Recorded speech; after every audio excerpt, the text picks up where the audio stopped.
Bonjour à tous, bienvenue dans cette nouvelle vidéo. Aujourd'hui on se retrouve pour le septième tour des championnats du monde par paire. Nous affrontons la paire française restante. On a déjà affronté les trois autres, donc il nous reste Thomas Guichet en Est et Louis Bonin en Ouest. Une paire qui a eu assez peur lors des qualifications, qui était plutôt bien placée tout le long, mais une dernière séance où ils ont été en difficulté et ils ont failli sortir, mais ils sont accrochés et ils sont passés en finale. Donc, j'ai cette main de 12 points d'honneur en or, et après un pass d'entrée, on ouvre d'un trèfle, deux cartes et plus à ma gauche. Donc déjà, quelle est votre première enchère? Alors, ça donne pas envie du tout de dire un carreau, parce qu'on a des très mauvais carreaux, alors que on a plutôt des points dans les majeurs. Donc ici, l'enchère de compte vient bien mieux quand on n'a pas spécifiquement une entame carreau à donner, et qu'on est 5-4-3-1 comme ça, mieux vaut dire contre. Thomas dit un carreau Texas Cœur, et Romaric dit un sans atout. Deux trèfles, et là, quelle est votre enchère?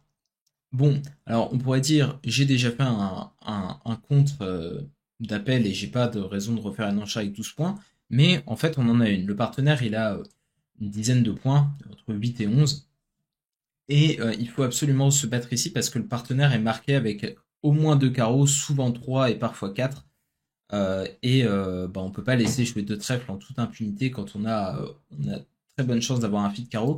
Donc il faut dire deux carreaux ici. Alors ça montre sûrement pas une main forte, hein. Là on est dans une séquence compétitive et le partenaire devrait tout à fait être capable de comprendre qu'on a ce genre de main.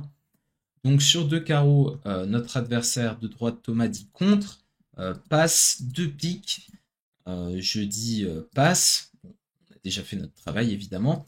Thomas rectifie à trois trèfles et tout le monde s'arrête ici. Bon, j'entame mon singleton carreau et je vais vous montrer les quatre jeux parce que le jeu de la carte n'est pas particulièrement intéressant. L'entame l'était, mais bon, le roi de cœur, ça donnait pas envie avec les cœurs derrière. Là, le déclarant a mis l'as de carreau. Il a tiré l'as de cœur pour défausser un carreau de sa main et il n'a pas pu faire le moindre choix à trèfle parce qu'il n'avait pas les communications, donc il a tiré à ce roi de trèfle et il nous a laissé deux levées de pique parce qu'il ne pouvait pas y faire grand-chose. Bon, quand même quelques commentaires sur la séquence parce que il y a eu, à mon avis, quelques bêtises. Déjà, la première enchère qui, à mon avis, est suspecte, c'est l'enchère de un sans atout de Romaric. En fait, il a 5 cartes à cœur et dans cette situation, même si l'adversaire a nommé les cœurs, il faut absolument les nommer nous-mêmes. Il y a deux raisons à ça. C'est que déjà, on peut avoir un feat tout à fait légitime, comme c'est le cas ici, même quand l'adversaire en a. Et deuxièmement, il faut pouvoir se protéger quand même contre les psychiques qui arrivent de temps en temps. Bon, peut-être pas rouge contre vert, c'est très peu probable. Mais ici, vous voyez qu'on a un feat 9e à cœur. Et si Chrome Marik avait dit 2 cœurs, j'aurais pu dire 3. Et 3 cœurs, c'est plutôt une bonne défense contre 3 trèfles parce on fait qu'une de chute. Bon, ils ont le droit de dire 4 trèfles, évidemment. Ça, c'est un autre problème. La deuxième chose à dire, c'est que j'en ai déjà parlé, je crois, sur cette chaîne, c'est que probablement que Louis aurait dû choisir une enchère de deux piques plutôt que deux trèfles avec cette main. Alors, je dis régulièrement que deux piques dans ce genre de situation compétitive, quand on fait un espèce de bicolore share comme ça, mais que tous les joueurs parlent, il faut pas jouer ça fort, il faut jouer ça simplement distribué. Donc évidemment, on ferait la même enchère avec le roi de pique en plus, mais quand on a ce genre de main, être obligé de dire deux trèfles, c'est très embêtant, parce que parfois d'ailleurs le partenaire a quatre cartes à pique et on est incapable de retrouver le fil de pique en disant deux trèfles. Donc sur deux piques, peut-être qu'ils auraient pu atteindre le contrat de 300 atouts qui est assez décent. Il faut que les trèfles soient répartis. Notez que à un certain nombre d'autres tables, on a entamé le roi de cœur et que bah, du coup le contrat a fait une levée de plus à trèfle parce que bah, on a pu faire le moindre choix et donc on a marqué un bon coup à 3 trèfles plus un sur cette donne. On passe à la deuxième donne, je suis en deuxième position et je relève la main suivante. Alors, j'ai 12 points d'honneur vraiment pas terribles. Je suis 4-3-3-3, j'ai pas d'intermédiaire.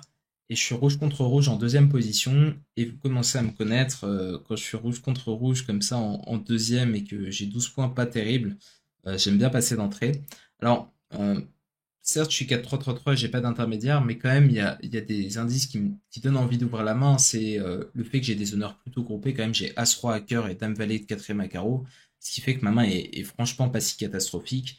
Et clairement, je sais que c'est une décision complètement hors champ de passer la main et que personne va faire comme moi. Bon, c'était peut-être un peu exagéré, mais ça reste une décision qui reste relativement raisonnable.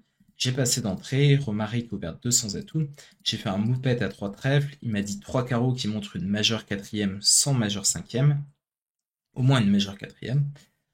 Et là, je me retrouvais devant une autre décision, qu'est-ce que je devais faire sur cette enchère de 3 carreaux. Et j'ai pensé que comme j'avais pas ouvert la main, j'avais pas vraiment de raison de faire un quantitatif à ce stade, parce que si j'avais jugé que la main était pas assez terrible pour l'ouvrir, j'avais pas de bonne raison de penser que un quantitatif était intelligent. Donc j'ai fini par dire 300 atouts. Et bon, il s'avère que le partenaire était maximum et avait des cartes qui collaient vraiment pas mal à ma main. Je vais vous montrer ça. Il avait le roi 10 de carreau notamment qui était vraiment super. Bon, même sans ça, honnêtement, le chelem était vraiment bon, même sans ce 10 de carreau. Notamment parce que bah, on fait des levées à carreau. On peut affranchir les piques ou les trèfles. Enfin, on a vraiment plein de possibilités.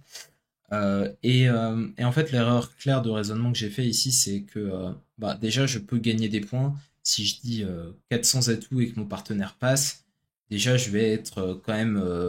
Il est peu probable qu'il y ait beaucoup de gens qui s'arrêtent à 400 atouts avec 20 points d'honneur en face de l'ouverture d'un carreau.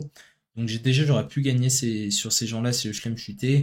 Et avec 21 points d'honneur en face, bon, je suis peut-être pas obligé de pousser le bouchon aussi loin. Et là, clairement, j'ai abusé. Et donc, j'ai marqué un gros zéro absolument tout seul sur cette donne. Et c'était bien mérité pour moi. Bon, sur cette dernière donne, je vais vous mettre dans la position de Romaric. Donc, un carreau d'ouverture chez votre partenaire. Vous avez quand même une sacrée main. Vous répondez à un pic. Le partenaire dit 2 carreaux. Vous dites 3 cœurs. Donc, évidemment, un 5-5 forcing de manche. Et le partenaire dit 4 cœurs. Passe. Et c'est à vous. Bon, 4 cœurs de la part du partenaire, c'est vraiment une enchère très négative, parce que s'il avait une main assez correcte, il aurait pu dire 4 trèfles sur 3 cœurs. Là, il a dit 4 cœurs, il veut pas que vous reparliez. Vous avez valet 10 de cœur cinquième, c'est extrêmement dangereux de reparler à ce stade. Par exemple, le partenaire, il pourrait avoir as-roi valet de carreau et dame de trèfle et le valet de pique, et vous avez 3 cœurs à perdre dès le début au palier de 5, sans même parler des partages 4-1, qui fait que 4 cœurs peut chuter en ligne si le partenaire n'a pas les bonnes cartes. Donc Romaric a bien jugé sa main et a passé ici. Et il a reçu l'entame du 5 de trèfle, et le mort était le suivant. Donc j'avais pas une main qui était si mal que ça, mais j'avais quand même dame valet de trèfle qui était vraiment horrible. Et cingleton pique, c'est franchement pas terrible. En fait, ma main dépend un petit peu si on peut affranchir les carreaux ou pas, mais pour faire le chelem, il faudrait que mon partenaire ait la dame de carreau, l'as de pique et as roi de cœur, et le contrôle trèfle. Donc ça commençait à faire un petit peu beaucoup de mon point de vue. Donc j'ai fait cette enchère de 4 cœurs qui me paraissait assez raisonnable. Bon, maintenant comment on joue ça à la carte? On prend la première levée du roi, et clairement, bon, il va falloir couper des piques. La question c'est est-ce qu'on joue As-Roi de pique et pique coupé, ou est-ce qu'on joue plutôt As de pique, pique coupé, et après on essaye de se débrouiller, soit de remonter à trèfle pour couper un nouveau pique, soit de jouer la dame de cœur du mort après avoir coupé une seule levée de pique. Je vous laisse réfléchir à tout ça. Bon, une règle générale, c'est que on n'aime pas tirer ses honneurs pour pas se faire surcouper euh, par la suite. Donc, si on joue As-Roi de pique et pique, on a plus de chances de se faire surcouper dès que les piques sont 4-2. Alors que si on joue As de pique, pique coupé, qu'on remonte et que joue petit pique coupé, ben ça va mieux. Mais bon, avec cette main, c'est pas très clair. Ça peut aider de savoir que les piques sont 4-2 dès le début. On peut couper du 8 de cœur. Enfin, c'est très compliqué. Romaric regrettait d'avoir joué As de pique et pique coupé, mais franchement, je trouve pas c'est évident du tout. Bon, il a fait ça. Et il a joué directement la dame de cœur. Alors voilà, il s'est dit je vais essayer d'assurer mon contrat dès que les atouts sont 3-2 et les piques 4-2. C'était peut-être pas la meilleure option. Alors le problème c'est que s'il remonte à trèfle pour couper un pic maintenant, et qu'on joue la dame de cœur, bon, on peut lui duquer, et là il va commencer à être assez embêté en termes de raccourcissement. Bon, alors il joue la dame de cœur, Thomas lui prend du roi, et il switch après une longue réflexion à carreau. Vous défaussez donc un pic, évidemment, pour le 7 et le 8. Et qu'est-ce que vous pensez de tout ça? Bon, le flanc de Thomas, il est assez particulier ici. Il rejoue dans la forte du mort. Et en fait, vous devez comprendre ce qui s'est passé dans sa tête à ce stade. De son point de vue, il doit penser que les carreaux sont maîtres du mort, et il essaye de couper les communications. Il doit avoir des petits carreaux, il pense que son partenaire a la dame de carreau courte à ce stade, et que vous avez un carreau en main, il ne sait pas que vous êtes 6-5 de 1 et il essaie de couper les communications. Donc là, à ce stade, c'est absolument certain que Thomas a des carreaux assez longs et que West a des carreaux plutôt courts. Alors, à quel point ils sont longs? Eh ben, vous pouvez avoir une autre réponse. Si Thomas avait 4 cartes à carreaux, ça voudrait dire qu'il pense que les carreaux sont 7, 4, 1, 1, et il essaie de défendre contre ça. Et dans ce cas-là, son partenaire aurait plutôt entamé son singleton carreau plutôt qu'entamé trèfle dans 4 ou 5 ou 3 ou 6 petits trèfles. Euh, donc, en fait, on connaît exactement la position des carreaux à ce stade.